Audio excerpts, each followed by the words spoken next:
بسم اللہ الرحمن الرحیم۔ عزیزان من، جیسا کہ آپ جانتے ہیں کہ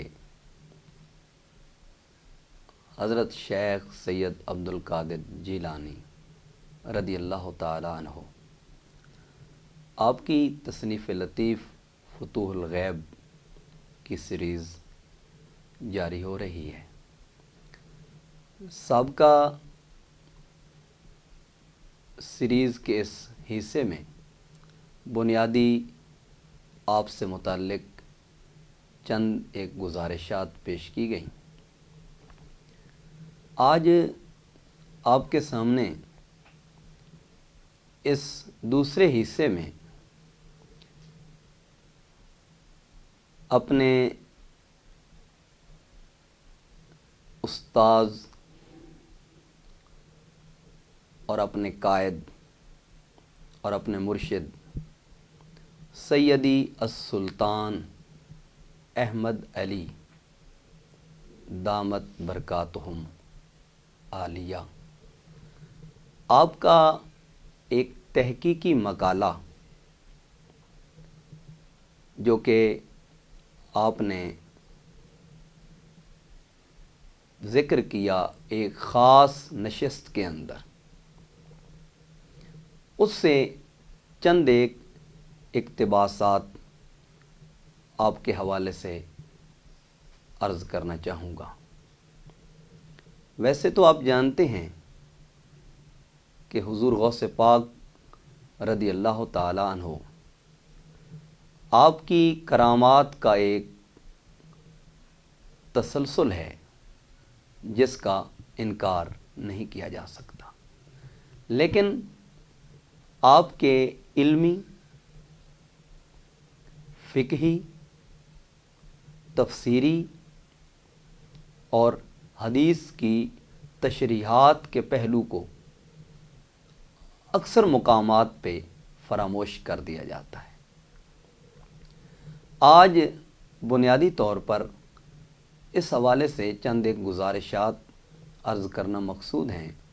کہ آپ قرآن میں دیکھیں، آپ کے مقام کو سنت میں دیکھیں، فقہ میں دیکھیں،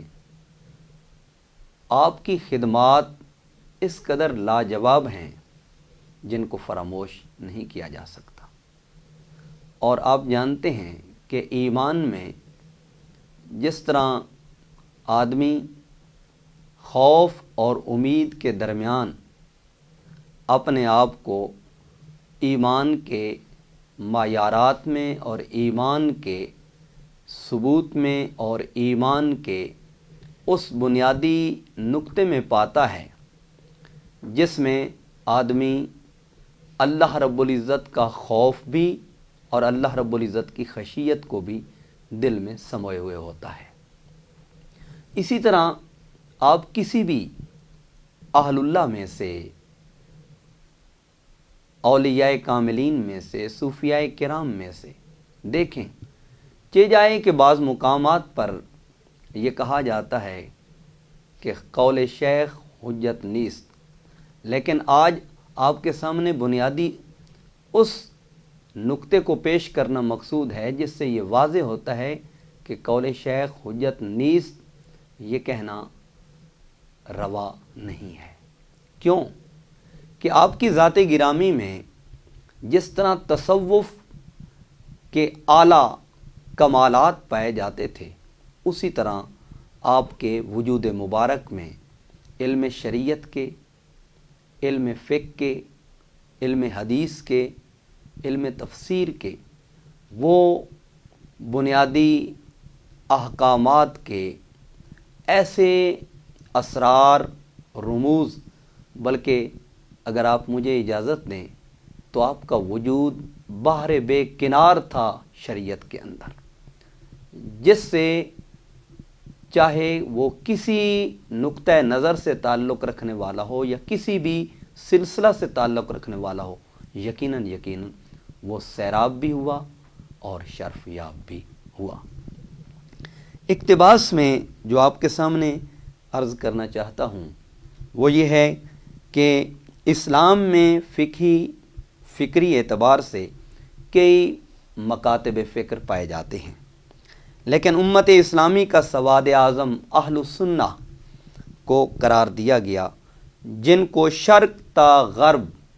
پوری امت اسلامیہ میں اللہ رب العزت نے اکثریت کا قبول عطا فرمایا۔ آپ اپنی تحقیق میں فرماتے ہیں کہ اہل السنہ میں فقہی اعتبار سے 4 مذاہب ہیں۔ ایک امام اعظم ابو حنیفہ رحمۃ اللہ علیہ، جسے فقہ حنفی کہتے ہیں۔ دوسرا امام مالک، جسے فقہ مالکی کہتے ہیں۔ اور تیسرا امام محمد بن ادریس، جن کی فقہ کو فقہ شافعی کہتے ہیں۔ اور چوتھے امام احمد بن حنبل رضی اللہ تعالی عنہم، آپ کی ذات گرامی ہے جنہیں فقہ حنبلی کہتے ہیں۔ اور اسی طرح اگر فکریات میں آپ دیکھیں تو اس میں امام ابو منصور ماتوریدی اور امام ابو الحسن اشعری رحمۃ اللہ تعالی علیہم، آپ کی ذات گرامی پائی جاتی ہے۔ سیدنا شیخ عبد القادر جیلانی رحمۃ اللہ تعالی علیہ، آپ سے جو شریعت و طریقت میں اکتساب فیض حاصل کرنے والے ہیں ان کی تعداد بہت زیادہ ہے، لیکن اگر آپ کے مقام اور مرتبے کو دیکھنا ہو تو پھر آپ کے عظمت، آپ کے شرف اور آپ کے وقار کو پانے کے لیے، سمجھنے کے لیے، جہاں مشائخ فقر و ولایت میں جس قدر اسماء و القاب آپ کو ملتے ہیں، شاید وہ کسی اور میں اس قدر نظر نہیں آتے جو آپ کی عظمت کا منہ بولتا ثبوت ہیں۔ مثلا غوث العظم، یہ آپ کا لقب ہے۔ غوث الثقلین، قطب ربانی، شہباز لا مکانی، باز اللہ الاشہب، میراں، محی الدین، دستگیر، سر سبحانی، شیخ الشیوخ، پیران پیر، نجیب الطرفین، کریم الابوین، ابو سہل، سید الاولیاء، اور ان کے علاوہ بھی بہت سارے آپ کے القاب ہیں جو متعدد اہل سیر نے ذکر فرمائے۔ لیکن یہاں آپ کی جو نسبت ہے اس کے حوالے سے ذکر فرماتے ہیں کہ زیادہ تر آپ کے آبائی علاقے کی نسبت سے آپ کو یاد کیا جاتا ہے جو موجودہ ایران میں واقع ہے، جو گیلان کے نام سے مشہور ہے، اسی وجہ سے آپ کو گیلانی بھی کہتے ہیں۔ اور گاف کو عربی میں جیم پڑھتے ہیں تو جیلانی بھی کہتے ہیں۔ علماء متوسطین مثلا امام ذہبی اور ان کے علاوہ نے آپ کو الجیلی بھی لکھا ہے، جیسے شیخ ابن العربی کے معروف شاگرد شیخ عبد الکریم الجیلی رحمۃ اللہ تعالی علیہ، حضور غوث اعظم رضی اللہ تعالیٰ عنہ آپ کے نواسے تھے، اور آپ کے شعر کے قیام کی وجہ سے آپ کو البغدادی کے لقب سے بھی موسوم کیا جاتا ہے۔ یہ نسبت ہے بغداد شریف کی طرف۔ آپ کے سلسلہ عالیہ قادریہ کے اعتبار سے آپ دیکھیں تو یہ ایک ایسا طریقہ ہے، ایک ایسا سلسلہ ہے جس کو عرب، افریقہ، ہند، مشرق بعید، وسط ایشیا، ایشیائے کوچک، یورپ اور جہاں جہاں بھی اسلام کی ترویج ہوئی وہاں اس کو قبولیت عامہ نصیب ہوئی۔ اگر آپ کی عظمت کو دیکھنا چاہیں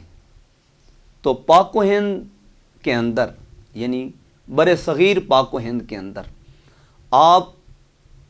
سینکڑوں کی تعداد میں، بلکہ اس سے بھی بڑھ کر آپ کے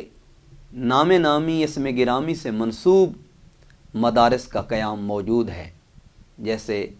دارالعلوم غوثیہ، اس نام سے کئی ایک مدارس پائے جاتے ہیں۔ اور اگر حضور غوث اعظم رضی اللہ تعالیٰ عنہ آپ کے حوالے سے اور آپ کی تصانیف کے حوالے سے دیکھا جائے تو آپ کی تصانیف مشہور زمانہ ہیں، جس میں بطور خاص جس کا ہم درس مبارک شروع کرنے جا رہے ہیں، اس میں فتوح الغیب یہ تو لاجواب، بے نظیر، بے مثال اور باکمال ہے۔ حتیٰ کہ تصوف کے ناقد ابو العباس شیخ ابن تیمیہ نے بھی اس فتوح الغیب شریف کی شرح لکھی۔ آپ کی والدہ ماجدہ نے آپ کو علم کے حصول کے لیے جس مقام پہ روانہ فرمایا، اس کے حوالے سے عظیم محدث، حافظ حدیث، شارح بخاری امام ابن حجر عسقلانی غبطۃ الناظر فی ترجمہ شیخ عبد القادر، اس کے اندر ذکر فرماتے ہیں کہ حضور غوث اعظم رضی اللہ تعالی عنہ آپ کے زمانہ میں بغداد مسلمانوں کا علمی اور تعلیمی مرکز ٹھہرا رہا۔ آپ کی یہ خواہش پیدا ہوئی کہ اپنی والدہ ماجدہ کی تلقین سے آپ تحصیل علم کے لیے بغداد تشریف لے کے جائیں، کیونکہ آپ کی والدہ ماجدہ اور خود آپ اتنا ذوق شوق رکھتے تھے علم کے اندر، علم کے حصول کے اندر، یہاں تک کہ آپ نے اپنی والدہ ماجدہ کے بھیجنے پہ سفر فرمایا۔ امام عسقلانی مزید لکھتے ہیں کہ سیدنا غوث اعظم اپنی والدہ محترمہ کے خط کا ذکر فرماتے ہوئے فرماتے ہیں کہ کانت امی تشتاق الیہ فتکتب الی الکتاب بذکر شوقہا الیہ، فرماتے ہیں کہ میری والدہ ماجدہ انتہائی مشتاق ہوتی تھیں، جب ان کی محبت کمال پہ جاتی تھی تو پھر وہ آپ کو خط لکھتی۔ تو اس کے جواب میں آپ فرماتے ہیں میں اپنی والدہ ماجدہ کو جب خط لکھتا تو عرض کرتا کہ اگر آپ حکم فرمائیں تو میں واپس آ جاتا ہوں، تو اس وقت آپ فرماتی لا تجیو واشتغل بالعلم، آپ فرماتی کہ نہیں واپس نہ لوٹو بلکہ علم کے اندر ہی مصروف و مشغول رہو۔ اس سے واضح ہوتا ہے کہ آپ کی والدہ ماجدہ کا علمی ذوق کتنا تھا اور اپنے بیٹے کی تربیت میں آپ کا شوق کس قدر گہرا تھا۔ اگر تحصیل علم کے ساتھ ساتھ علم حدیث کے عظیم مشائخ ان کا ذکر دیکھیں تو اس میں ابو غالب محمد بن حسن الباقلانی آتے ہیں، ابو بکر احمد بن مظفر آتے ہیں، ابو القاسم علی بن بیان الرزاز آتے ہیں، اس میں ابو سعد محمد بن خشیش آتے ہیں، ابو محمد جعفر بن احمد السراج آتے ہیں جو مصارع الاشاق کے مصنف ہیں۔ اور اگر علم فقہ میں آپ کے شیوخ کو دیکھیں تو اس میں ابو الوفا علی بن عقیل جو بغداد میں فقہ حنبلیوں کے شیخ تھے وہ آتے ہیں، قاضی ابو سعد المبارک بن علی المخرمی جن سے آپ نے دست بیعت بھی حاصل کی وہ آتے ہیں، ابو الحسن محمد بن القاضی ابو یعلا الحنبلی آتے ہیں، ابو الخطاب محفوظ بن احمد الکلوزانی الحنبلی یہ آتے ہیں۔ ادب میں، علم بیان میں، علم بلاغت میں اگر آپ دیکھیں تو آپ نے ابو زکریا یحییٰ التبریزی سے اکتساب فیض کیا۔ علم تصوف میں ابو محمد جعفر بن احمد السراج، شیخ حماد بن مسلم الدباس، قاضی ابو سعید یا ابو سعد المخرمی یہ آتے ہیں۔ اور غبطۃ الناظر میں امام ابن حجر اسقلانی نے اور سیر اعلام النبلاء میں امام ذہبی نے، بہجت الاسرار میں علامہ محمد یحییٰ التازکی نے، زبدۃ الاسرار میں شیخ عبدالحق محدث دہلوی رحمۃ اللہ تعالیٰ علیہ نے، اور متعدد سیرت نگاروں نے آپ کے متعلق لکھا۔ اور کیا لکھا، یہ توجہ طلب ہے۔ جب آپ اپنی والدہ ماجدہ کے حکم سے پڑھنے کے لیے آئے تو 30 برس تک آپ بغداد کے مختلف شیوخ سے علم فقہ، علم حدیث، علم تفسیر اور علم تصوف حاصل کرتے رہے۔ قاضی ثناء اللہ پانی پتی علیہ رحمہ نے، علامہ سید محمود آلوسی نے، قاضی صاحب نے تفسیر مظہری میں، علامہ سید محمود آلوسی جنہیں خاتم المفسرین کا لقب ہے، انہوں نے تفسیر المعانی میں سورۃ حج کی آیت نمبر 22 کے تحت اور سورۃ احزاب کی آیت نمبر 40 کے تحت اس کو ذکر کیا۔ فرماتے ہیں کہ مشائخ نے شیخ عبد القادر جیلانی رحمۃ اللہ تعالیٰ علیہ کو یہ فرماتے ہوئے سنا۔ آپ فرماتے ہیں کہ رأیت رسول اللہ صلی اللہ علیہ وآلہ وسلم، میں نے حضور علیہ الصلوۃ والسلام کو دیکھا، فقال لی یا بنی لما لا تتکلم، اے میرے بیٹے آپ کلام کیوں نہیں کرتے؟ تو آپ جواباً عرض کرتے ہیں یا رسول اللہ صلی اللہ علیہ وسلم، فقلت یا ابتاہ انا رجل اعجمی کیف اتکلم علی فصاح بغداد، میں تو اجمی ہوں اور بغداد کے فصیح و بلیغ لوگوں کے سامنے میں کیسے کلام کروں؟ تو آقا علیہ الصلوۃ والسلام نے فرمایا افتح فاک، اے میرے شہزادے اپنا منہ مبارک کھولیے، اپنا دہن مبارک کھولیے۔ ففتحت فطفل فیہ سبعا، میں نے جب اپنا منہ کھولا تو حضور علیہ الصلوۃ والسلام نے 7 مرتبہ میرے منہ کے اندر اپنا لعاب دہن مبارک داخل فرمایا اور ارشاد فرمایا تکلم علی الناس، لوگوں سے گفتگو کیجیے، وادعو الی سبیل ربک بالحکمہ والموعظۃ الحسنہ، اور لوگوں کو اپنے رب کی طرف حکمت اور اچھی نصیحت کے ساتھ، اچھے واعظ و نصیحت کے ساتھ بلائیے۔ فرماتے ہیں میں نے نماز ظہر پڑھی، میں بیٹھا اور میرے سامنے بہت جمع غفیر تھا۔ جمع غفیر میرے سامنے ہونے کی وجہ سے میں نے اپنے دل میں جھجک محسوس کی کہ ان کے سامنے میں کیسے کلام کروں۔ تو فرماتے ہیں فرتجا علیہ، جب میں نے اس کو جھجک محسوس کیا تو کیا ہوا، فرأیت علی رضی اللہ تعالیٰ عنہ، میں نے حضرت علی کرم اللہ وجہ الکریم کو دیکھا، قائماً بآذائی فقال علی افتح فاک ففتحتہ فطفل فیہ ستہ، تو حضرت علی کرم اللہ وجہ الکریم نے فرمایا اپنا منہ مبارک کھولیے، تو آپ نے اپنا لعاب دان 6 مرتبہ داخل کیا۔ تو آپ فرماتے ہیں کہ میں نے عرض کی بابا جان آقا دو عالم صلی اللہ علیہ وسلم نے تو 7 مرتبہ اپنا لعاب دان داخل کیا اور آپ 6 مرتبہ، تو آپ نے فرمایا ادبا مع رسول اللہ، یہ حضور کے ادب کی وجہ سے میں نے 6 مرتبہ، تاکہ آپ کی برابری نہ ہو۔ اللہ اکبر۔ پھر حضور مولا کائنات رضی اللہ تعالیٰ عنہ غائب ہو گئے۔ پھر آپ نے خطبہ ارشاد فرمایا اور طویل خطبہ، ایسا خطبہ آپ نے ارشاد فرمایا کہ سب نے کہا یہ وہ پہلا کلام ہے جو شیخ عبد القادر جیلانی نے کرسی پر تشریف رکھتے ہوئے ارشاد فرمایا۔ اگر آپ کے واعظ و نصیحت اور تدریس کو دیکھیں تو علامہ ابن جوزی نے المنتظم فی تاریخ الملوک والامم، اس میں ذکر فرمایا ہے کہ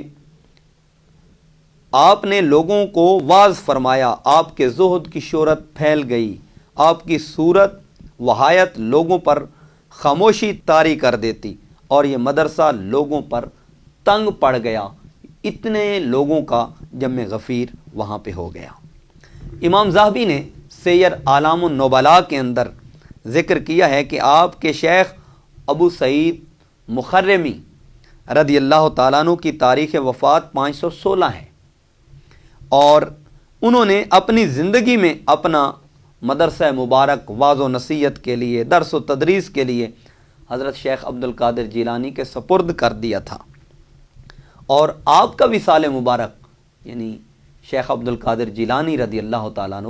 یہ 561 میں ہے۔ گویا کم و بیش 48 برس کا عرصہ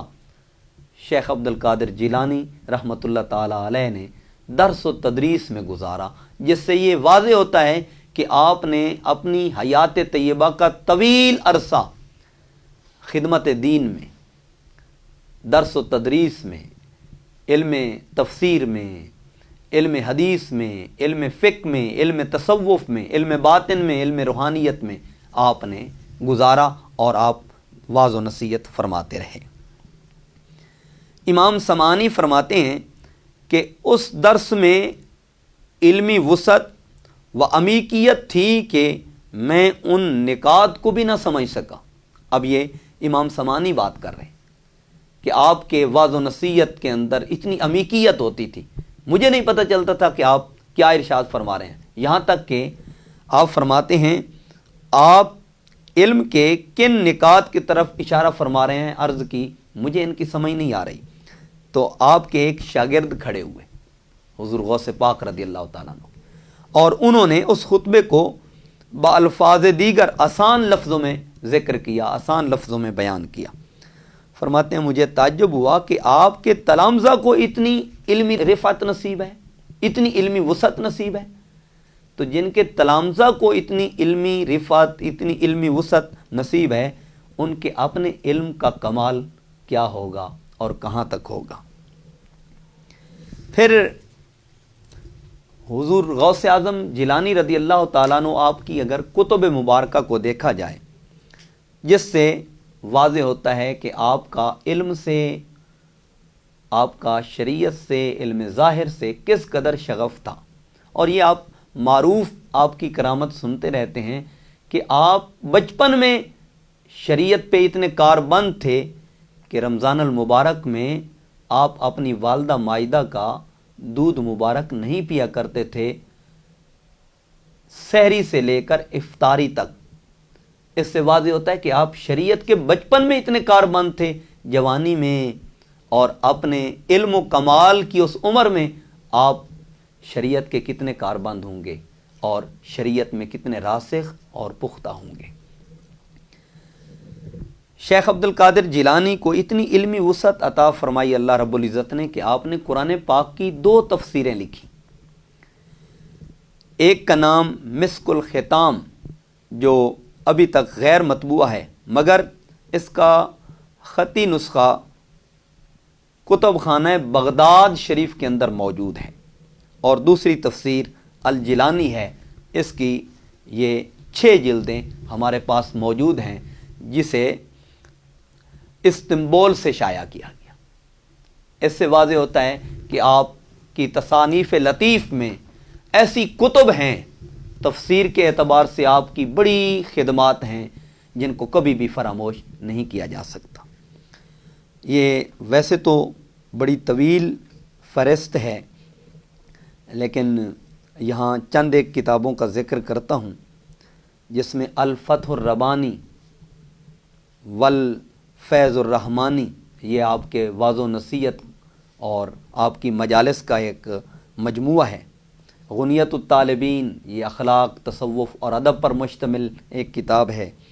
جلاء الخاطر من کلام شیخ عبد القادر، یہ بھی آپ کی مجالس اور واعظ و نصیحت کا ایک مجموعہ ہے۔ فتوح الغیب، جس کا درس اور اس کی سیریز ابھی ہم شروع کرنے جا رہے ہیں، آپ کے مقالات کی، وہ آپ کے سامنے پچھلے حصے میں آپ کو پیش کی گئی اور آپ کو عرض کی گئی۔ اسی طرح آپ کی تصنیف لطیف یہ سر الاسرار شریف ہے، سر الاسرار فیما یحتاج الیہ الابرار، یہ آپ کی علم ظاہر اور علم باطن، علم شریعت اور علم طریقت پر ایک خوبصورت تصنیف لطیف ہے، جس کو دیکھ کے آدمی ظاہر کے ساتھ باطن کو سنوار لیتا ہے اور باطن کے ساتھ اپنے ظاہر کو سنوار لیتا ہے۔ اس کے علاوہ رسالہ غوثیہ ہے، حزب الرجا والانتہا ہے، معراج لطیف معانی ہے، یواقیت الحکم ہے، مواہب رحمانیہ ہے، فیوزات ربانیہ ہے، تحفۃ المتقین و سبیل العارفین ہے، رسائل ہیں آپ کے کم و بیش تقریباً 15 رسائل ہیں جو فارسی زبان میں آپ نے تحریر فرمائے۔ دیوان شیخ عبد القادر، یہ بھی فارسی زبان پر پورا ایک دیوان ہے جو فارسی پر مشتمل ہے۔ تنبیہ الغبی الی رؤیت النبی، یہ بھی ایک خطی نسخہ ہے، آپ کی تصنیف لطیف ہے۔ الرد علی الرافضہ، یہ بھی خطی نسخہ ہے جو آپ کی تصنیف لطیف ہے۔ حزب عبد القادر الکیلانی، یہ بھی خطی نسخہ ہے جو آپ کی تصنیف لطیف ہے۔ اور مزے کی بات دیکھیں کہ آپ نے جو درس و تدریس میں فقہی خدمات سر انجام دی، وہ آپ امام شافعی رحمۃ اللہ علیہ اور امام احمد بن حنبل رحمۃ اللہ تعالیٰ علیہ آپ کے مذہب پر بھی فتویٰ دیتے تھے، جس کو طبقات کبریٰ میں امام شرانی ذکر کرتے ہوئے فرماتے ہیں کان یفتی علی مذہب الامام الشافعی والامام احمد بن حنبل، فرماتے ہیں کہ آپ فتویٰ دیتے تھے امام شافعی کے مذہب پر بھی اور امام احمد بن حنبل رضی اللہ تعالیٰ عنہما آپ کے مذہب پر بھی۔ آپ فتوے عراق کے علماء کرام پر آپ کے فتوے پیش کیے جاتے، جنہیں دیکھ کر وہ شدید تعجب میں مبتلا ہو جاتے اور کہتے سبحان اللہ، اللہ کا ان پر کتنا بڑا انعام اور کتنا بڑا احسان ہے۔ طوالت کے پیش نظر یہاں ان سب چیزوں کو ذکر تو نہیں کیا جا سکتا، لیکن یہاں ایک لطیف بات ہے جو آپ کے سامنے پیش کرنا چاہتا ہوں۔ یہ منقول ہے آپ سے کہ آپ کی بارگاہ میں متعدد مفتیان کرام، علماء کرام وہ جمع ہو کے آئے اور آپ کے پاس مسئلہ پیش کیا گیا۔ مسئلہ یہ پیش کیا گیا کہ ایک آدمی نے یہ قسم اٹھائی ہے کہ اگر میں ایسی عبادت نہ کروں جو پوری کائنات میں تنہا کر رہا ہوں، اس کے علاوہ کوئی نہ کر رہا ہو، تو میری بیوی کو طلاق۔ اب علماء کرام بڑے پریشان ہوئے، جس کے پاس یہ فتویٰ جاتا وہ کہتے کہ اس کا جواب ہمارے پاس نہیں، وہ کون سی ایسی عبادت ہے، نماز کو لیں، روزہ کو لیں، تسبیحات کو لیں، ذکر و اذکار کو لیں، حج کو لیں، زکوٰۃ کو لیں، اوراد و وظائف کو لیں، کون سا ایسا عمل ہے جو اس وقت کوئی نہ کر رہا ہو اور فقط وہی کر رہا ہو؟ تو آپ کے پاس جب یہ مسئلہ پہنچا تو آپ مسکرا دی۔ آپ نے فرمایا کہ ہاں، اس کا ایک طریق میں آپ کو بتاتا ہوں۔ عرض کیا گیا حضور وہ کون سا ہے کہ اس کی بیوی کو طلاق نہ ہو؟ آپ نے فرمایا آپ کعبہ میں چلے جائیں، خانہ کعبہ بیت اللہ پوری کائنات میں ایک ہے، باقی لوگوں کی منت کر کے ان سے معذرت چاہ کے ان کو چند لمحوں کے لیے روک دے، اور وہ شخص اس وقت میں طواف کعبہ کرے، اس وقت کوئی اور طواف نہیں کر رہا ہوگا، تو وہ تنہا ایسی عبادت کر لے گا جو کائنات میں کوئی اور نہیں کرے گا۔ جس کو سن کے سب ورطہ حیرت میں پڑ گئے کہ آپ فقہ کے اندر اتنی بصیرت رکھتے ہیں، آپ فقہ کے اندر اتنا تدبر رکھتے ہیں، آپ کا فقہ کے اندر اتنا گہرا مقام ہے، جس سے واضح ہوتا ہے کہ آپ نے کوئی بھی میدان ایسا نہیں، وہ تصوف کا ہو، وہ روحانیت کا ہو، وہ شریعت کا ہو، وہ فقہ کا ہو، وہ حدیث کا ہو، وہ تفسیر کا ہو، آپ ہر میدان میں علم کے ہر مقام میں باکمال اور لاجواب نظر آتے ہیں۔ علم حدیث میں آپ کا بہت بڑا کام ہے، اور علم حدیث میں آپ اگر دیکھیں تو آپ نے جو اپنی اولاد کی اس حوالے سے تربیت کی، آپ کے سیرت نگاروں نے آپ کی اولاد کے حوالے سے 11 اور 12 بیٹوں کا ذکر کیا ہے۔ یہاں ڈیٹیل سے تو شاید وقت کی قلت کے پیش نظر ذکر نہ ہو سکے، لیکن اختصار کے ساتھ آپ کے چند بیٹوں کا نام عرض کرنا چاہوں گا۔ جس طرح شیخ عبد الوہاب بن عبد القادر ہیں، ان کا شمار آپ کے بڑے صاحبزادگان میں ہوتا ہے جنہوں نے اپنے والد گرامی حضرت شیخ عبد القادر جیلانی رضی اللہ تعالیٰ عنہ کے مدرسہ میں آپ کی زندگی کے دوران ہی آپ کی نیابت کرتے ہوئے تدریس فرمائی، پھر آپ کے بعد واعظ فرمایا، فتویٰ نویسی کی، درس و تدریس فرمائی۔ اس سے واضح ہوتا ہے کہ آپ نے اپنی اولاد کی تربیت کس حد تک کی، یہاں تک کہ صاحب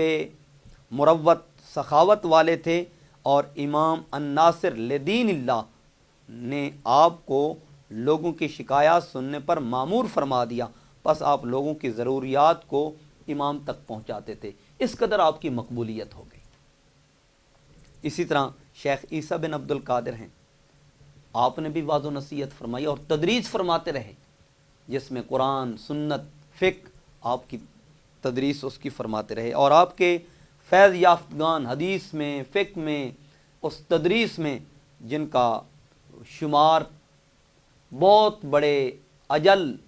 ائمہ کرام، علماء کرام میں ہوتا ہے، اور مصر کے بے شمار فقہا آپ سے فیض یافتہ ہیں۔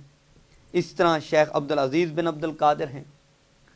آپ ایک عاجزی پسند عالم تھے جنہوں نے واعظ بھی فرمایا، تدریس بھی کی، اور بہت سے علماء نے آپ سے استفادہ کیا۔ اور مزے کی بات یہ ہے کہ سلطان صلاح الدین ایوبی کے ہمراہ آپ نے اسکلان میں صلیبیوں سے جنگ کی، اور وہیں پر آپ کا مزار مبارک بنا۔ شیخ عبد الجبار بن عبد القادر ہیں، یہ بھی آپ کی اولاد مبارکہ میں سے ہیں، انہوں نے اپنے والد گرامی سے علم فقہ اور علم حدیث کی سماعت کی اور ان کو حاصل کیا۔ اسی طرح شیخ عبد الرزاق بن عبد القادر ہیں، آپ کے بارے میں آتا ہے کہ آپ متقی تھے، حافظ الحدیث تھے، اور حدیث پاک کا عمدہ علم رکھنے والے تھے، اور امام احمد بن حنبل کے مسلک پر آپ فقیہ تھے اور فتویٰ وغیرہ دیا کرتے تھے۔ اس طرح شیخ ابراہیم بن عبد القادر ہیں، جو فقہ کے اندر، حدیث پاک کے اندر انہوں نے آپ سے سماعت کی، اور آپ نے عراق میں واسط کی طرف کوچ فرمایا، اور وہیں پر 592 ہجری میں آپ کا وصال ہوا۔ آپ نے بھی اپنے والد گرامی حضور غوث پاک رضی اللہ تعالیٰ عنہ سے علم فقہ بھی حاصل کیا، علم حدیث بھی حاصل کیا، اور ان تمام چیزوں کو آپ سے سیکھا۔ اس طرح شیخ یحییٰ بن عبد القادر ہیں، یہ بہت بڑے فقیہ ہیں جن سے لوگوں کی کثیر تعداد نے فیض حاصل کیا اور استفادہ کیا۔ پہلے آپ مصر کی طرف تدریس و تعلیم اور ارشاد و تلقین کے لیے تشریف فرما ہوئے، پھر آپ واپس بغداد لوٹے، اور یہیں 600 ہجری میں آپ کا وصال مبارک ہوا۔ اور اسی طرح شیخ موسیٰ بن عبد القادر ہیں، ان کے بارے میں آتا ہے تفقہ علی والدہ وسامع منہ،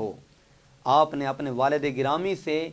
فقہ سیکھی، حدیث پاک کا علم سیکھا، اور آپ نے دمشق کی طرف سفر کیا، اور وہیں پر ہزارہ تلامذہ نے آپ سے حدیث پاک بھی اور باقی چیزیں بھی حاصل کیں، اور آپ وہیں پہ رہائش پذیر ہوئے، اور وہاں پر رہائش آپ نے اختیار فرمائی۔ آپ اندازہ لگائیں کہ جن کی اولاد میں ہر فرد، ہر بیٹا، ہر شہزادہ